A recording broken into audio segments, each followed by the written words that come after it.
Great. Well, welcome to our talk today. Welcome to everybody online. Welcome to our folks that are in the audience. And thanks for joining us today for this talk, which is co-sponsored by the Rutgers Climate Institute and the Department of Human Ecology. We're really happy to be here today to get to have more and more of these talks in person.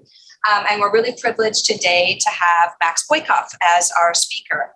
And Max is joining us from the University of Colorado, Boulder, where he is a professor and chair of the Environmental Studies program. And he's also a fellow at the Cooperative Institute for Research in Environmental Sciences there. So Max has a huge range of interests. We'll get to hear some of them today during his talk, but some of them include the cultural politics of climate, environmental governance, science and environmental communications, science policy interactions, political economy, and climate adaptation. So he's basically worked all around the world on these issues, from North America to South Asia, Africa, and Europe. He is co-author and editor of 7 books and edited volumes, and over 70 articles and book chapters. And we'll get to hear about at least part of his most recent book in the talk today. So among Max's other activities, he's a contributing author to the Intergovernmental Panel on Climate Change's 6th assessment report, which is going to be coming out early next year. He's part of the independent science panel for the Deep South Challenge in New Zealand, and he's deputy editor for social sciences at the Journal of Climate Change. As well as these many academic activities, Max is also very much engaged in public communication around climate change. And as part of that, he's a consultant for Netflix's climate, environment, and sustainability content, as well as the Climate Stories project of the city of Boulder. So Max leads the Media and Climate Change Observatory, as well as the American Association for the Advancement of Science Colorado Local Science Engagement Network. And so we will get to hear about all of these activities and the many engagements that he has around the science policy interface on climate. So welcome, Max. We're delighted to have you here today. Thank you very much. I will remove my mask. I've kind of distanced enough. I hope that's all right with everybody here. And thank you to all those who are joining online as well. We're all working together through some very challenging times. And so thanks to those of you who were able to join us in person. Special thanks to Pam for persevering. We had initially planned for me to visit Hawaii 2 years ago. Thanks to Rachel, thanks to Matt, thanks to Marjorie as well for making this possible today. I have chosen a path through this work that will focus in on the book that Pam had referred to, and also talk about some more recent work that I've done specific to Media and Climate Change Observatory. But I welcome your comments and your questions and objections and everything so that we can make the most of this time together. I'm going to do my best to speak for about 40, 45 minutes. And Marjorie, I trust you'll tell me when I go over that time. Yes, no, right. Could you speak up a little bit more? Okay. People can't hear you. Well, the microphones are up there, so you kind of project your voice if you can. Okay. In that direction. So continue to give me that feedback. I'll speak more loudly. We're at a moment in time right now that we know that over in Glasgow, Scotland, there's been a tremendous amount of media coverage of the UN climate negotiations that are set to end today. As I understand it, at the moment, they're set to go into overtime. They should have ended at 10 p.m. local time. And as we followed, it may continue into the weekend, into Sunday. And that is just what's going on now. This amidst the backdrop of the simple scientific facts, maybe not so simple, but the scientific facts that it's been even louder. Yeah. Okay. I might wear myself out talking so loud, Sorry. but I'm going to go for it. So it has been 800,000 years since CO2 levels, methane levels in the atmosphere have been as high as they are today. It's 50% higher than when the Industrial Revolution began in 1776. You can peg it to at the patenting of the steam engine. We've seen that this has been an increasingly warming decade. This is the 9th year in a row that sea levels have continued to rise. National Oceanic and Atmospheric Administration data, which is a part of CERES, actually, the Cooperative Institute for Research in Environmental Sciences, or I should say that we're a part of NOAA, that there are no researchers in CERES. They've been documenting that this has been potentially the hottest summer on record in the Northern Hemisphere, June, July, and August.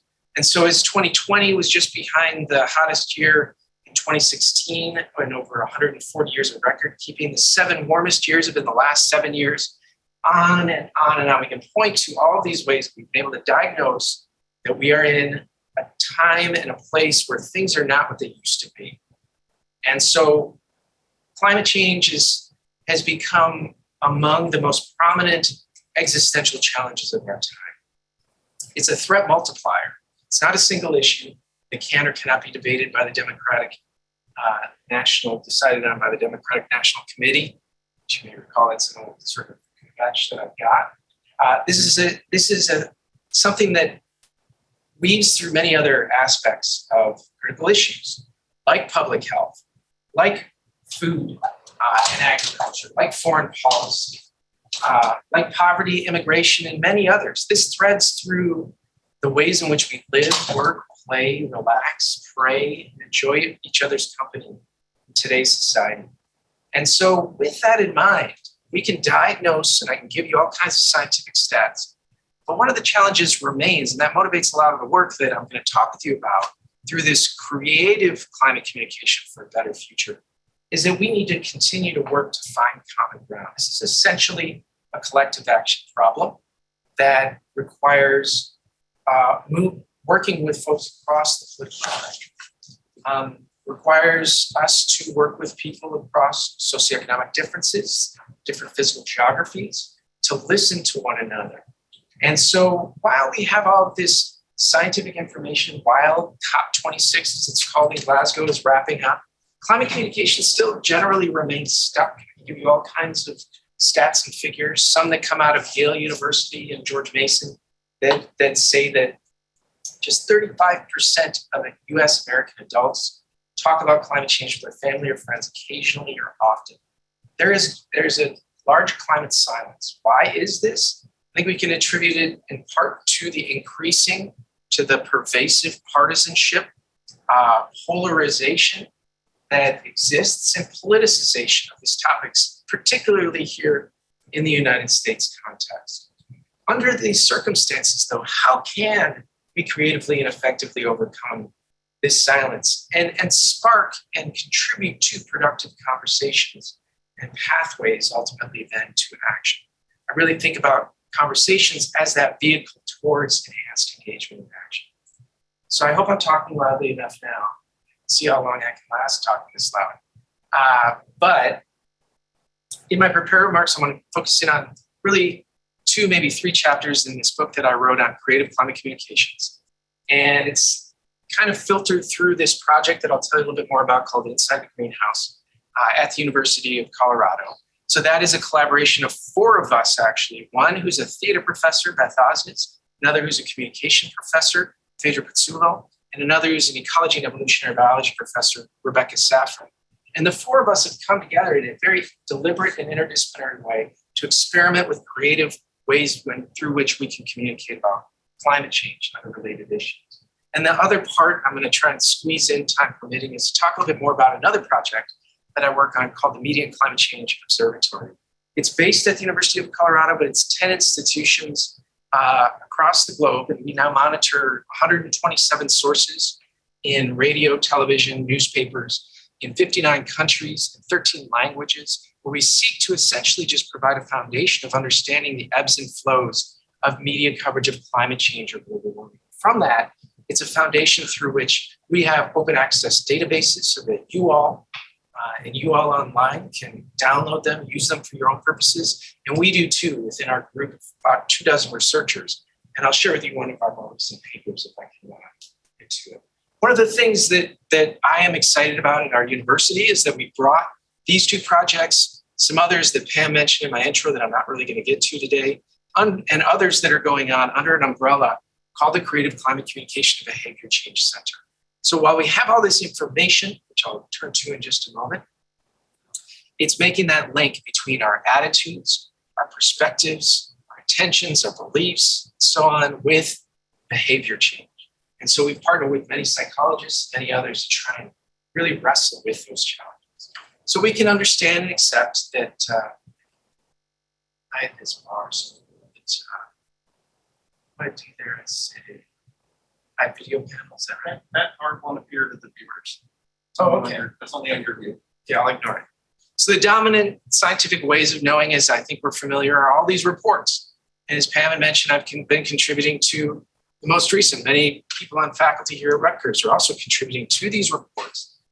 National climate assessment that Pam is very much involved in, that help us understand that the climate is changing, that humans play a role, and other intricacies within this. I'm specifically a part of working with three they're outdated ways to group different issues, but they've increasingly brought in social scientists like myself, where I've been writing on media representations of climate change for that working group that'll come out in March 2022. I've been contributing to the policy section on that as well. So we have this dominant scientific way of knowing that helps us understand the changing climate.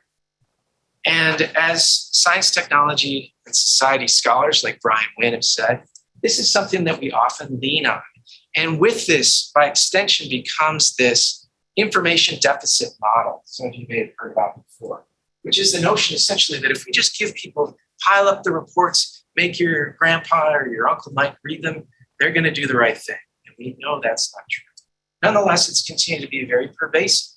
So Brian Wynn points out this deficit model is dead. We know better than this. There's been research for half a century that have pointed to the fact that things are much more complex. Nonetheless, for various reasons, the deficit model lives on. This is kind of a nod to the way in which, like, this was first invoked, I think, in King George VI, King George VII replacing him, even though he's a new king, he's largely just replacing him. Why does this continue? I mean, we can point to and discuss many different reasons why. I think the scientific community likes that legitimacy of leaning on the science. I think this helps policy actors. There's many logical reasons why this is the case. There can also be this comfort of expertise and authority, but we need more. And so Suzanne Mosier, great social scientist, has said this among many good things, that providing information and filling knowledge gaps is at best necessary, but rarely sufficient to create active behavioral engagement. I would add to this, to create active and sustained behavioral engagement, because as we point again to the science, we know that our contributions today, however we got here, how we're powering this Zoom room, those emissions into the atmosphere in terms of CO2 will stay in the atmosphere for 50 to 200 years. So the decisions that we're making today live on. So we need to expand these pathways. That's what I'm getting at through the book, through my arguments, is that by expanding these pathways, we can then help more effectively meet people where they are. You don't need an advanced degree in order to have a perspective that's brought to the table to value. So we've seen this a lot through political protest or demonstrations. These are some of the examples over the years. We can point to People's Climate March, which is something that a few years ago was gained a lot of interest and activity.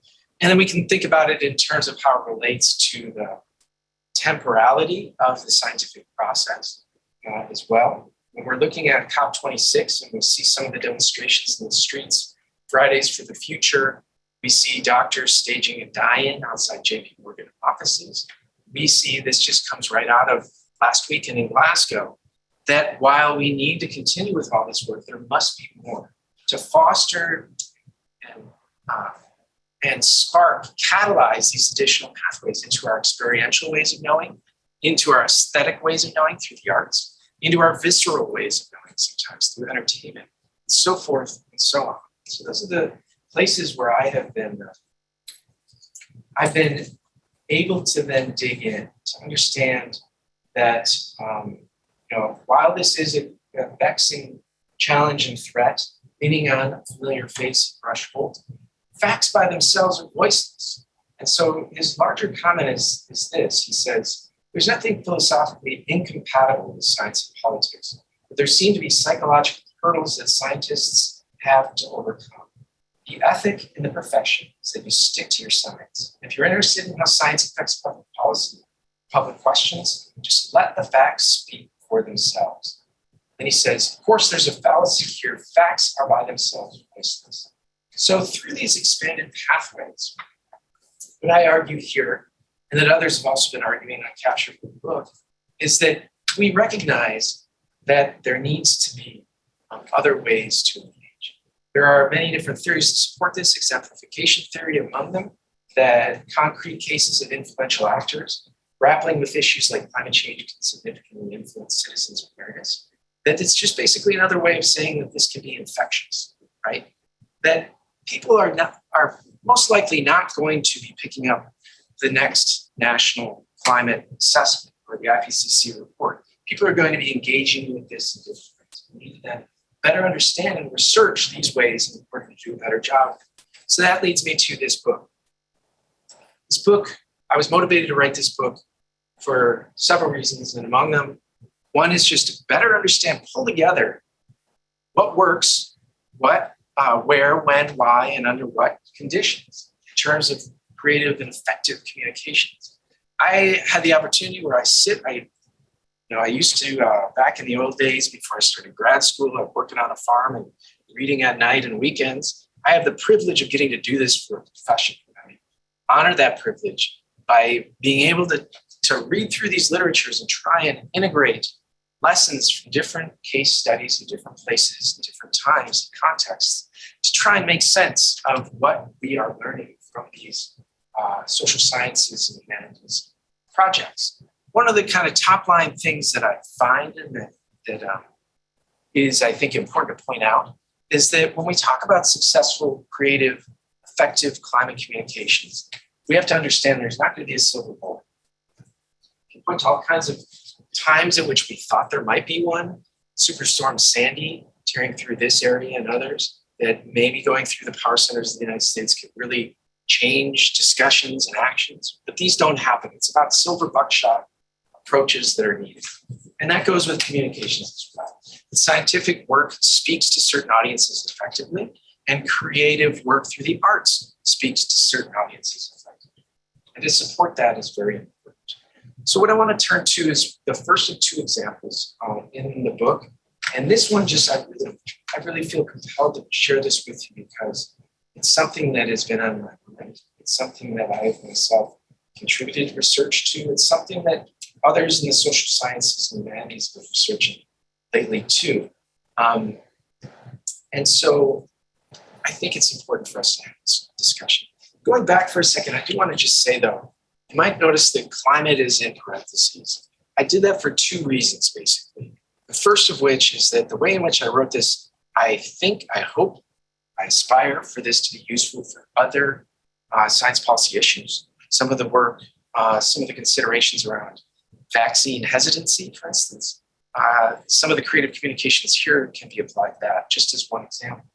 Second reason that I have it in parentheses is because it also may be fairly obvious, but it's worth making the point, emphasizing the point that to be effectively communicating about climate change may not always be leading with your chin on climate change, this and that for certain audiences. In fact, it can actually be counterproductive for the audiences that you're seeking to reach in certain instances. Instead, you can talk about climate change effectively through other issues. Think about any host of issues: energy security, national security.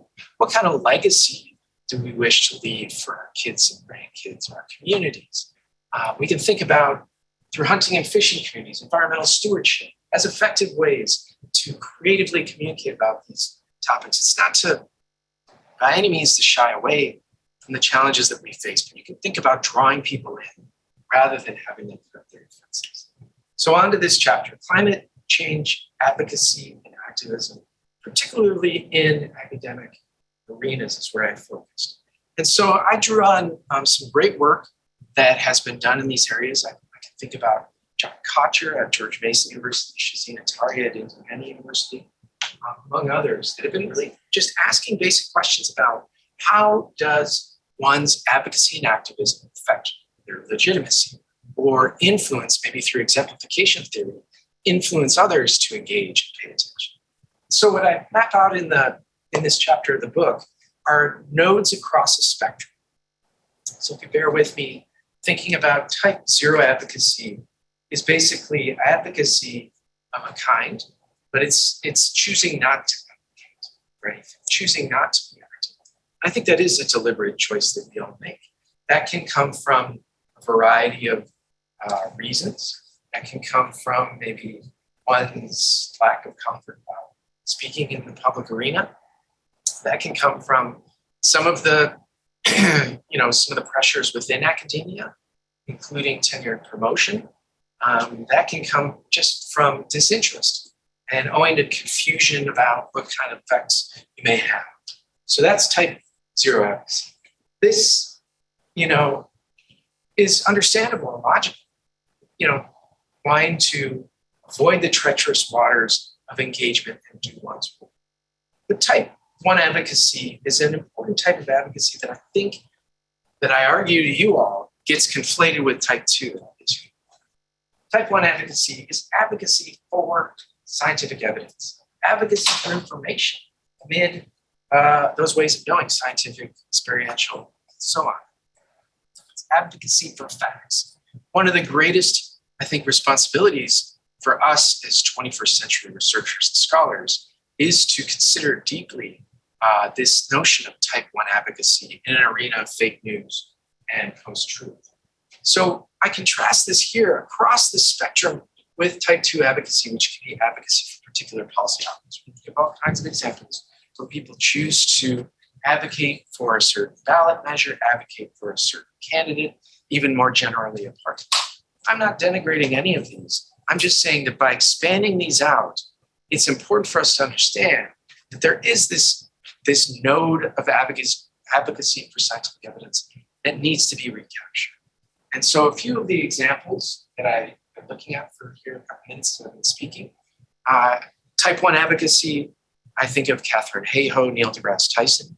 Type 2 advocacy, James Hansen on the right. He used to be the director of the NASA Goddard Institute for Space Studies.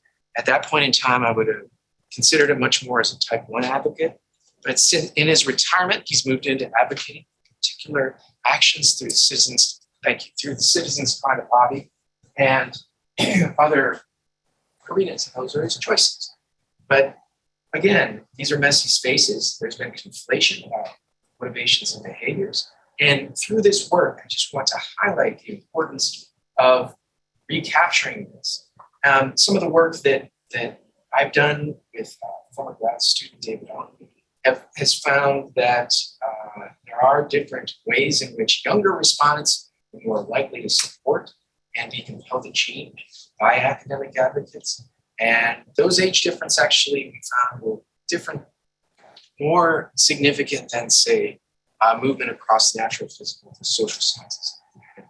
This built upon research. I mentioned John Kocher. He actually wrote an important set of, some important findings that advocacy doesn't sacrifice legitimacy, as he's found, and one's authority in the public arena. That's an important point, because I think one of the prevailing myths here is that it does.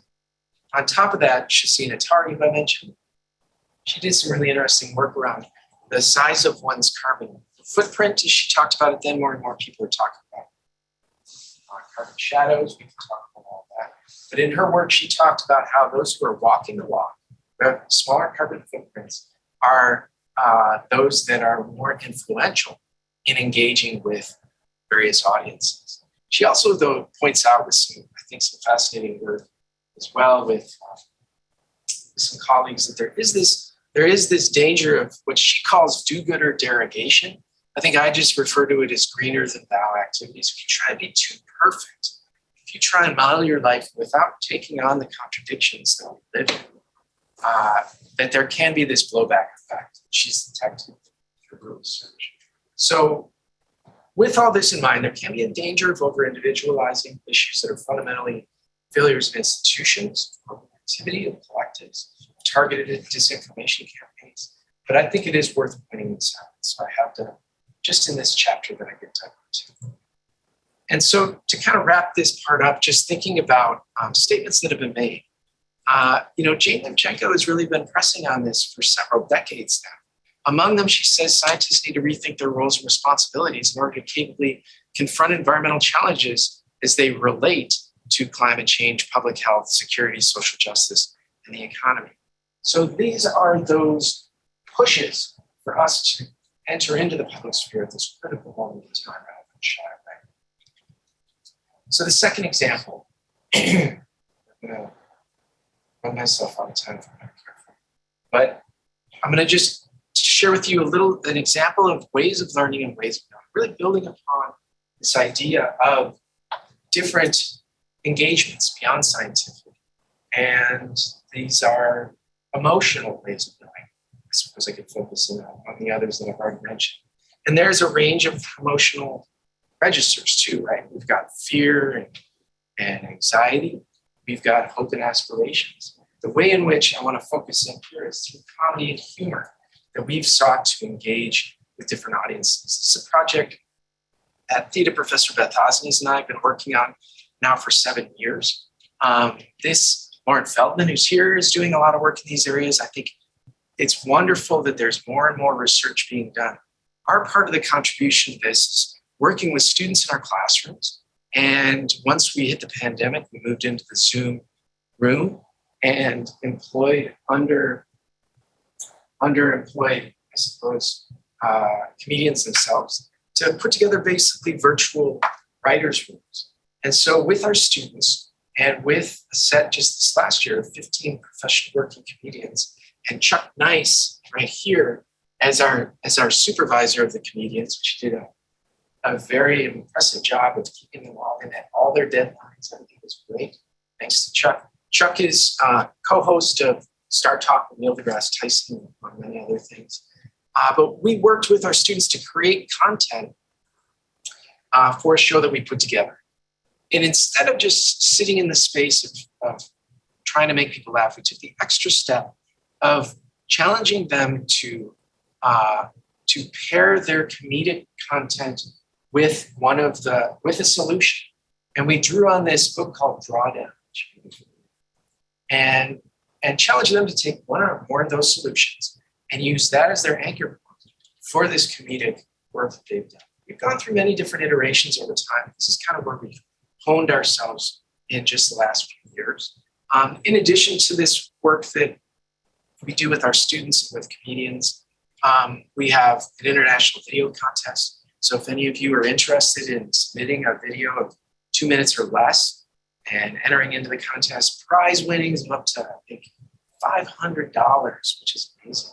And we've gotten submissions from various countries around the world, which is fascinating to see the cultural interpretation of comedy as it relates to climate change.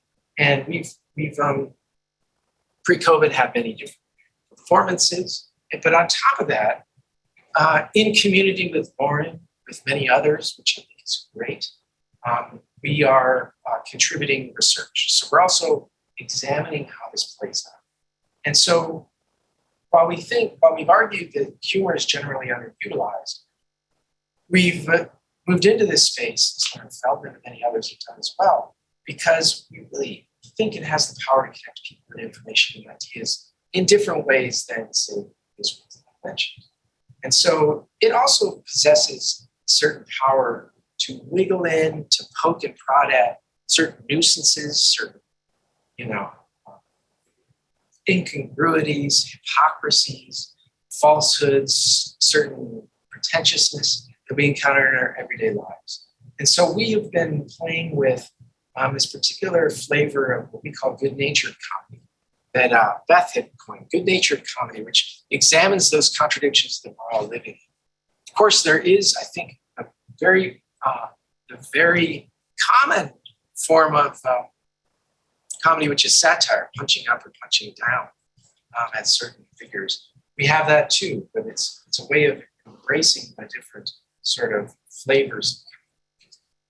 So through live shows, through video competitions, through these experiments, we've been really examining and interrogating the ways in which comedy can lubricate the sites of subversion, as well as overcoming distraction and also leading towards greater engagement and action.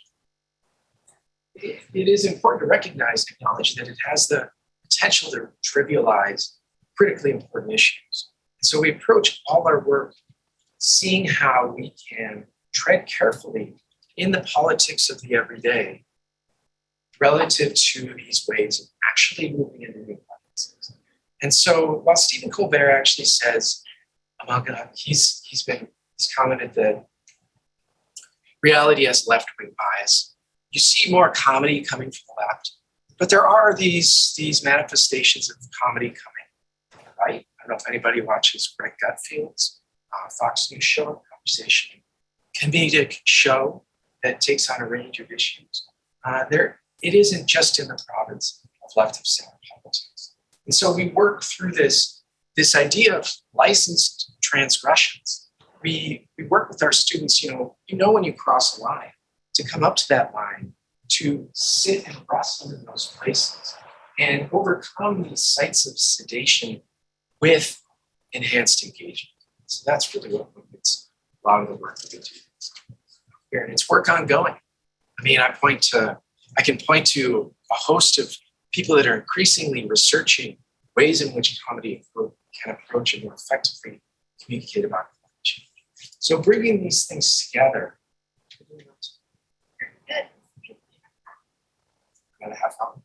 Okay, great. So bringing these together, instead of just, sitting there with these ideas, each of the chapters focuses in on different sort of approaches.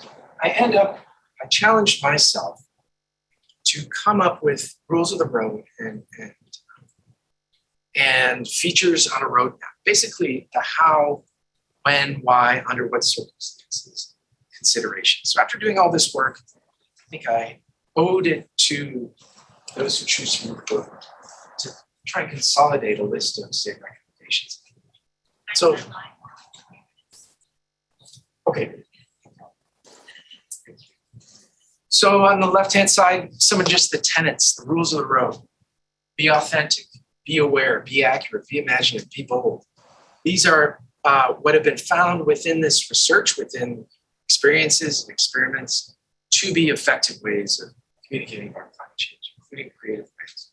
So the first three, I think of through the prism of Stephen Schneider, who's a very influential climate communicator out of the physical natural sciences. Basically said, know thy audience, know thyself, and know thy stuff. I think that's a more pithy way of basically putting it. Know thy audience in terms of being aware. Know thyself in terms of being authentic. Know thy stuff in terms of being accurate. It's important. It's challenging. But authenticity carries with it relations of trust that are critically important to opening up these conversations, to finding these bridges, to finding that common ground. I can authentically speak to certain communities, and I recognize that I cannot authentically speak to others. And in addition, being aware of one's audience is the starting place. In fact, that's where I start chapter 1 of this book. Understanding your audience, who you seek to reach, and tailoring communications to fit that audience, as you imagine, which isn't always successful. So the last two are really to draw out this idea of the creativity that we need to push for. Pushing, in addition to that stack of scientific reports that I described to you, pushing into these other spaces, engaging talents across social sciences, humanities, and practitioners, transdisciplinary engagements. So on the right-hand side is a little bit more specific guideposts that a lot of that research has pointed to. First, finding common ground is proven to be very effective when seeking to engage with certain audiences about climate change. Again, as I said, we can point to, there's always a time and place for everything. We can villainize, we can point to certain particular actors that contribute more to climate change than others. But it is that process of ultimately finding common ground that proves to be that sustained engagement and has proven to be successful. Secondly, emphasizing the here and now. I think this has become much more common, even since I published this book. But not thinking about this as a distant threat in the future to a polar bear and an iceberg, to a place we're never going to go. We'll see in images over and over again. Emphasizing that it is here and that it is now. I think there are many instances that we point to in the last couple of years that really seen this uptake of social sciences and humanities scholarship that shows that this is successful. Third, focusing in on the benefits of engagement. So by engaging in, say, ozone pollution, well, we make the distinction between tropospheric and stratospheric ozone pollution, don't get me wrong, but we can start to then open up these conversations about how we can focus in on benefits of engagement by addressing climate change, by thinking about coal production, as we were discussing, in the Ohio Valley, and also how it relates to many other local air quality issues, just as one example. So there are these benefits of engagement for us. The fourth, really just providing these spaces for people to step into, to feel empowered. The way in which I phrase this, I've rethought several times. It's not about just empowering people themselves. It's about creating these spaces that people can empower themselves, that can be empowered. I think that's a distinction I'm happy to elaborate on. But it's and by that I mean it's funding these projects, it's engaging in these experiments, it's bringing in voices and amplifying those that otherwise don't feel like they've got a voice in these conversations. And then the final point is just simply smartening up. There's a lot of critique about that 20th century model of climate communication, which is dumbing things down for each other. We can lump in the information types model with this, but the 21st century model of effective and creative climate communication is about smartening it up. It's about relying on the systematic work that's done through research to point to what works, how, when, why, under what circumstances. So with the time that's left, I'll talk to you a little bit about that second half, that project, Media and Climate Change Observatory. These are the different universities that are involved in addition to the University of Colorado Boulder. This really is an expanse across universities around the world. We always seek to do better and more effective work. We use, as I think it's up here, really three main factors to determine how we bring on board new sources that we track, largely newspapers, but also television and radio. It's about geographic diversity. We have a lot of work to do in tracking media coverage, say in small island states, for instance, and in African nations. It's about circulation, trying to monitor the higher circulating publications. And then third, reliable access to the archives. It's really that third one that limits our ability to carry out the first and second. We're still working on this. And through this network, we now are monitoring things in media coverage of climate change in 13 languages. And we're then also producing reports on a monthly basis. So I put up for you August. I chose August and then October, in part because August was a time when the first working group assessment report, IPCC 6th assessment report came out, and that generated a bunch of news coverage. And then our monthly summary of October, which came right up against the end of the G20 summit, and officially COP26 started right after that, November 1st, on the Monday. And so we write these every month and publish them soon after the first of the following month, and get at different themes of political, of economic, cultural, of scientific, and ecological or meteorological events, and how that shapes ongoing media conversations. We've been doing this now for several years, so that we put together an annual report, so it's almost like a meta first draft of history, because we're studying the media coverage that is that first draft. So we try and produce this work, and then we put together these figures with open source data sets every month to help people engage in a systematic manner. So this points to just the most recent update through the end of October of coverage of climate change in print sources globally. So I won't quiz you all right now, but you can see that there was a big spike at the end of 2009. And that was attributed to the Copenhagen climate talks, preceded just before that by University of East Anglia email hacking scam. It was generated a lot of news attention just before those talks. But you can see with the lead up to the climate talks unfolding right now, coverage is going up dramatically. So we're following the levels of coverage on a day-to-day basis right now as that conference part is moving up. This varies by scale. So I give you an example of print US newspaper coverage on the left and print TV coverage on the right. And we're finding record levels of coverage in the United States already. And so we can start to ask questions. More coverage doesn't necessarily mean better, but we can start to ask questions about what is the content of that coverage and where if you start to break it down, we actually have 2 figures on each page. If you go to our web pages, you can probably just Google Eco, Colorado or something.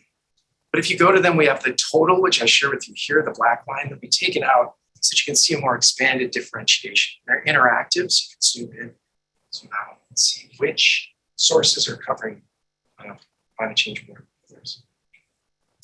And then we can start to look at, because we do download all the data sets for proprietary reasons, we're not able to just give those all out for free. We have access to the data sets then. So we can, for example, take a look at US print media coverage September 2020 to September 2021. So if you look at this, I will quiz you and ask you, is there anything that's particularly striking that's different in these 2 configurations? Assuming you're familiar with word clouds, which is basically just the more words are invoked, bigger the word appears. What's the big difference here, 2020 to 2020? Okay. Missing a big orange thing. What's that? Missing a big orange thing. Yeah. That wasn't on purpose. That's good comedy. Climate change. Can you repeat it? Yeah, the answer I don't think I can recreate the comedic piece. The answer is that Trump is not as prominent in September 2021 coverage. So he was second on a list. We can put together a list, and he was 97th in September 2021. I can dig out some more notes to give you more details about this. Just looking at US television and print in October, just last month. Actually, in terms of television coverage, Trump remained, I think, the 20th most vote term. But then way down the list in print media. So we can start to tease apart what are the capabilities of television media of covering climate change? To what depth do they cover it compared and contrasted with print media coverage? And you can continue to play around with these data in all kinds of ways. So happy to talk about all that, share with you regional figures. We're doing this work across all regions, invite you in to play around with the data yourselves. Don't have enough time to really dig into it here, but you can see if you're looking at all these regions, that generally speaking, coverage is increasing much more just in the recent months. What does this amount to? That pulls us into research that we do then. The left side paper is an ongoing partnership that we have with Lancet Countdown, which is monitoring. Our contribution to the work is to monitor media coverage of climate change and public health in newspapers around the world. And so it's been a larger project that you may have seen about health and climate change. It gets published periodically. It's meant to coincide, for the most part, with these conference and parties meetings. So there have been many reports we've contributed our team to the last 5 years in the Lancet Medical Journal. The one in the center is some work that we did, Lancet Planetary Health, where we started to look at and tease apart how COVID coverage, we can use our same apparatus to plunk in different search terms, which we have done with many partners, and look at how coverage of the coronavirus pandemic had swept in and what that meant for coverage of climate change as well. The one on the right is the one that I'll just focus a few minutes on before I wrap up, which is a paper that we published in Environmental Research Letters, which trying to publish an open access work that's been able to be accessed by many people. This was a collaboration where we had asked the question about how have these newspapers across 5 different countries, 17 print sources in 15 years, how have they covered human contributions to climate change?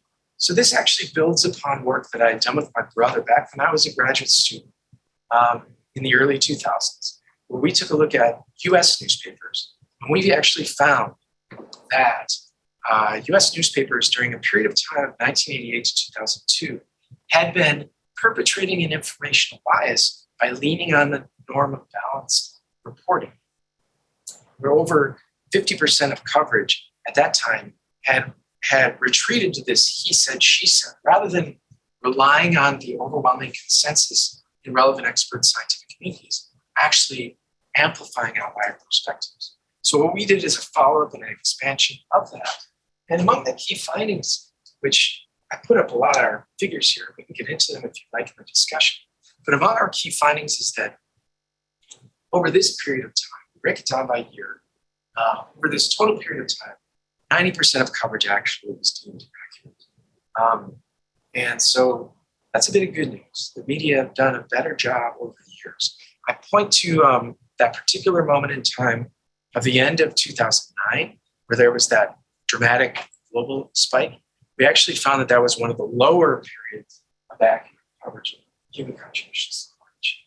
And around Paris was a particularly accurate point of coverage. We track it over time. The one that I want to focus in on is this figure, which is figure 3 in the paper. There's a lot that we could talk about, or that I feel we could talk a lot about, of course. But in this particular figure, we take across the expanse of time and we take a look at which are the sources that are most accurate, basically. So who are the high performers?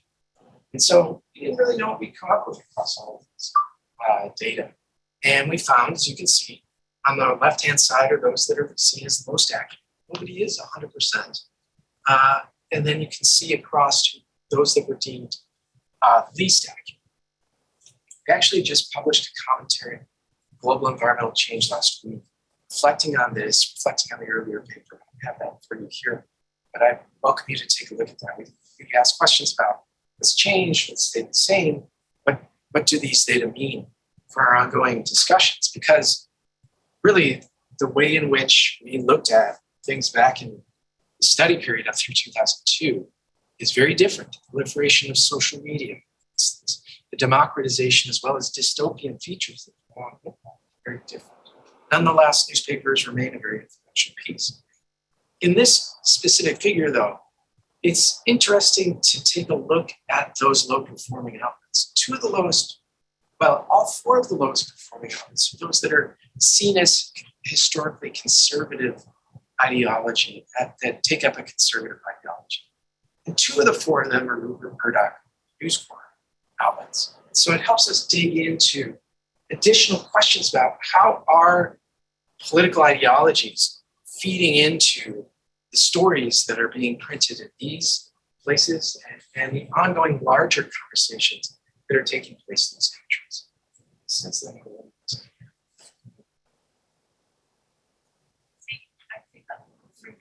okay. So I won't dwell there anymore else. I'll just repeat, I suppose, what Pam had pointed out. These are some of the projects that I'm involved in at the university. I'm happy to talk with you all about this work, share with you some of the work that we've done so far.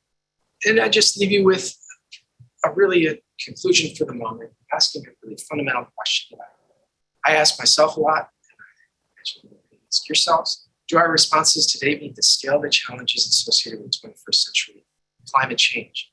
And I think the firm and short answer is no. And I think what we're seeing at COP26, both inside and outside negotiations, is demonstrating that simple fact. We need to be doing much more in terms of mitigation and adaptation, right? In terms of protecting the climate from us, mitigation, in terms of protecting us from the climate, adaptation. We need to be creatively engaging with one another to take up this multi-layered, intersectional set of challenges in the 21st century. And through that, asking the question, can we create better futures? Absolutely. And, we've inherited a certain set of conditions that we're in now in 2021. We need to be doing our best to address those challenges, to create better futures for those who come after us. I think that is a commitment that we all make by being here together.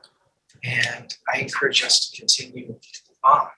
And in terms of practical takeaways of how to continue on, I use that we kind of loosely, but I think about a collective, us working in different ways. It's not prescriptive. It's leaning in different ways, engaging, but always consider context. Talk about climate change, super basic.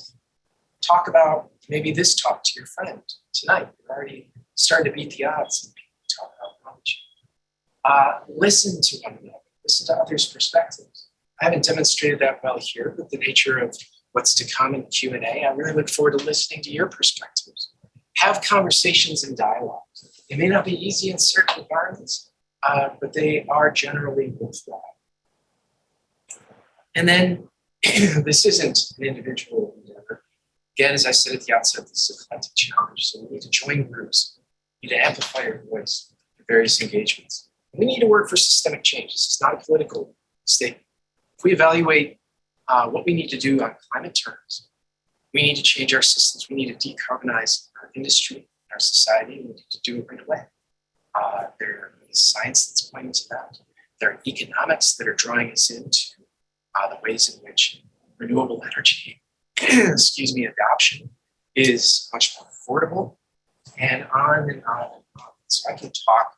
I'd be happy in question and answer to talk about some of the details as they filter through the negotiations of COP26 and how much of a chasm there is between what's on the negotiating table and what's not. Working for that systemic change is critically important. Just leave you with the idea that Stephanie Rutherford is a geographer at Trent University, as I think it's made a point that really sticks with me.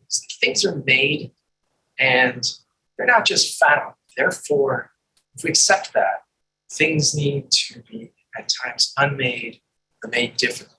So I hope that the contributions that I've made, that I've shared with you all, can help you consider how you yourself can make things differently or unmake things, because we've got a lot of work to do. So I'll leave it there. Thank you very much.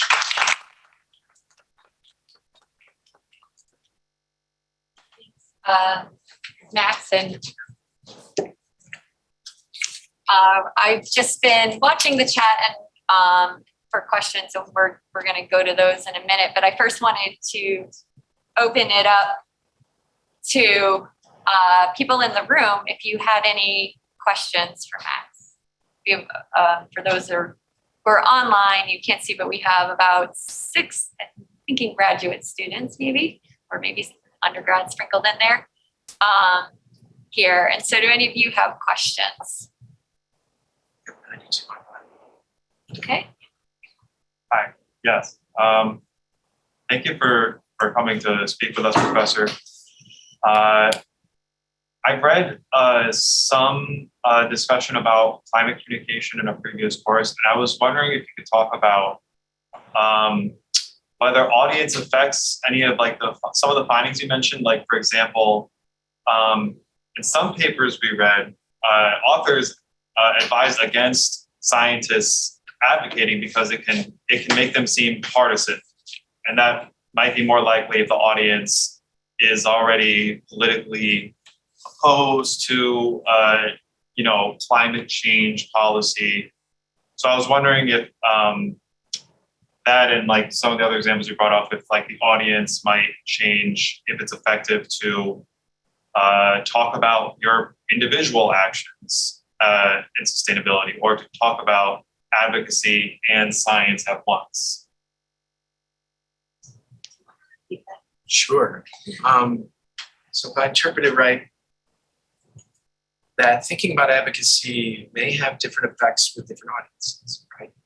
And so I think you're absolutely right. And that's where a lot of research is continuing to be done by some of the folks that I mentioned in the talk. And you're right. However, I think it's important, some of the interventions by John Kocher that have found that generally in the public arena, that advocacy of type 1 advocacy for facts, for information and evidence has not been seen to delegitimize these scientists. So I encourage you to check that out. But you're right in that, I myself also research some of the contrarian movements that prevail. And I think if you were to ask them, this could become one among a laundry list of reasons why they would then not engage as an audience. So it does vary across audience for sure. Did I capture your question and then answer it accurately? Okay. Yeah. Thanks for that. Thank you. So as you compare all these climate change, what would you say are some of the most important technologies that we need now for mitigating its effects of climate change? Most important technologies. Yeah, I mean, so this is a mix of, I've really focused in on cultural dimensions, a bit on political dimensions, but technological developments are a critical piece of this as well. And so to answer your question, the way in which solar and wind power generation pricing has decreased so dramatically is critically important. And so I'd say that's a part of my answer to your question about what technologies can be important here. The second part is just simply the technology of CO2 uptake through trees. And so this action, this promise that's been made at COP26 of ending deforestation over the next decade, it's actually leaning on a technology that we live in. And so that is critically important as well. And so those are the first that I turn to when I think about technological advancements. Of course, there are many others that are out there at various stages of development, at various stages of understanding. But I see those as the most tried and tested so far. Thank you. Hi, thanks for that talk. That was great. I loved it. I have a question. You touched on it a little bit. It seems like central to this buckshot, the silver buckshot approach is trust between the two people having the conversation. And you mentioned that briefly in the being authentic part of your talk. Yeah. But in thinking about that a little bit, I think there's a lot more trust that can be bred within smaller communities than across, if we're talking about the national discourse, right? And so I wonder if you have any thoughts about the relative efficacy of, singular, public scientist figures in how they communicate science versus, more decentralized group of local advocates that, work within their communities and whatnot. I appreciate that question and set of comments. I hope those online can catch it. So to try and just summarize your points, basically, there are these singular public intellectual scientists. Do we also need to be working at the local level in terms of increasing the kind of trust that's needed to foster greater engagement? I'd say absolutely. It's both and. We're going to have public intellectuals, as we do at Catherine Hayhoe, that are Neil deGrasse Tyson. And they're critically important. They're influential. Some of the theories that I mentioned today help explain why. But at the end of the day, we trust our neighbors. We trust our city council people and what they're telling us, guiding us on, and leading us. We trust them as just as much.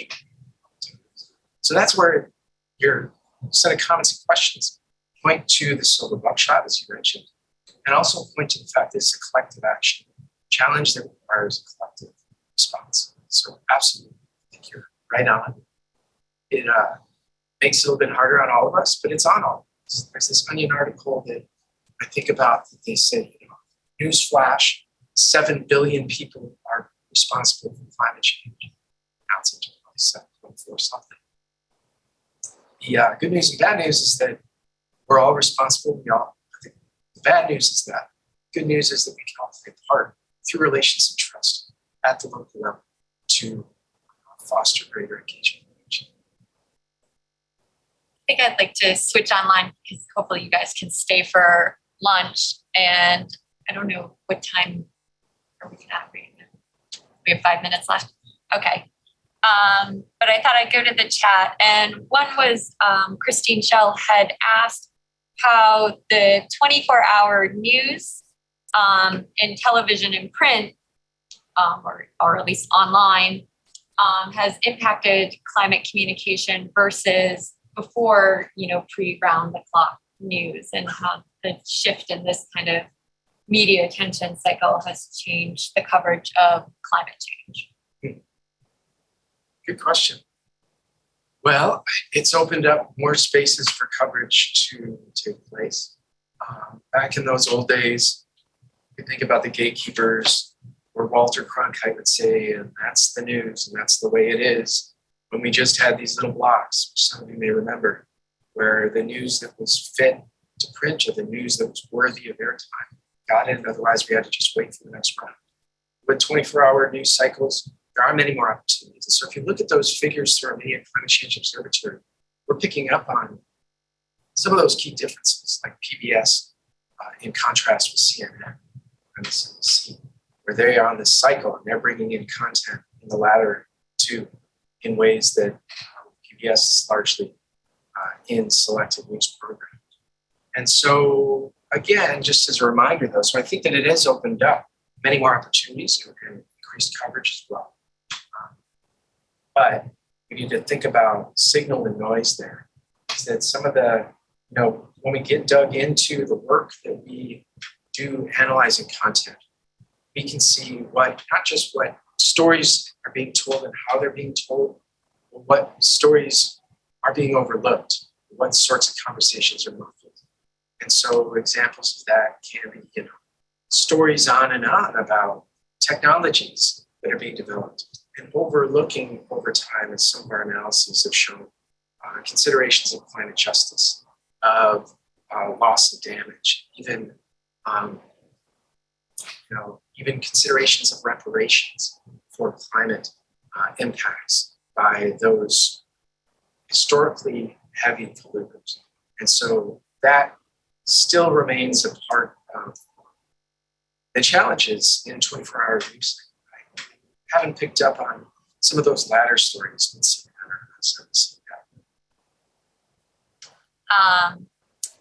And then maybe we'll have just two more questions and you can try to short answers. That's it. But I feel like maybe they lend themselves. Okay. One question is from Susan Haig, and she says, warming is a threat multiplier, change is so general. Can clarifying directionality expand pathways to behavior change? So I think she's asking about the difference between using the language climate change versus climate warming, global warming. And I know there's a body of research on that. Maybe you can speak to it. Sure. In brief, even The Guardian changed their style guide in May 2019 to reflect some of those changes. Global heating among them, instead of climate change, for instance. And so what we've tracked, we actually partnered with Babel, the languages website recently, and tracked 8 different terms and how something like the greenhouse effect is fading away, how climate crisis, how climate catastrophe, global heating are emerging as terms. And so it still doesn't get at the essential question of how does that change engagement. But as we try to track it, hopefully that can open up more research to be done and more experimentation to be done to better understand whether that enhances or diminishes engagement. Great. Thank you. And for our last question, Thomas Delicio asked about engaging with members of Congress, and should the message or vehicle for communication change when engaging with Congress? Definitely depends on who you're talking to, for sure. Just simply reaching out to your Congress people is a huge step forward. So if you've already made that commitment, you're doing it. But it definitely needs to change. I think that they respond very well to considerations of their own constituents. And so if you are in a certain place and reaching out to them, you can then start to think about what's important to them. You can better understand. Maybe they're at a point where they're thinking about their own legacy, and that's an inroad for them. Maybe they're thinking about gas prices, and you can bridge the conversation through that with their constituencies. But absolutely, every member of Congress has their own style, has their own approach, and when even just asking the question shows a level of sensitivity to thinking about how that shapes the way you're going to potentially talk with them is great. And in terms of modes of engagement, I hear all the time through our Colorado local science engagement network that, maybe not the elected officials themselves, but their staffers will quickly pick up on signals of citizens expressing concern about certain things. And then you do have more power than you may realize. But you're not just yelling into the abyss, but if you constructively express your point of view, you can garner a response from your elected officials as well. That is essentially what they're there for, and it actually is proven to be the case oftentimes. Random follow, and like phone versus emails versus anything like that, does it matter? Or I can't point to research on that, phone versus emails, but anecdotally, calling somebody on the phone is leaving a message is much more effective than the stream of emails that flow through daily inboxes. So, but I can't point to any particular research. great. Well, with that, I'd like to thank all our online participants for dialing in and your interesting conversation. And then thanks, Max, so much for coming, the Climate Institute, and Pam at the Department of Human Ecology for putting this together. And we're really excited to share this with our broader community. So thanks everybody for participating.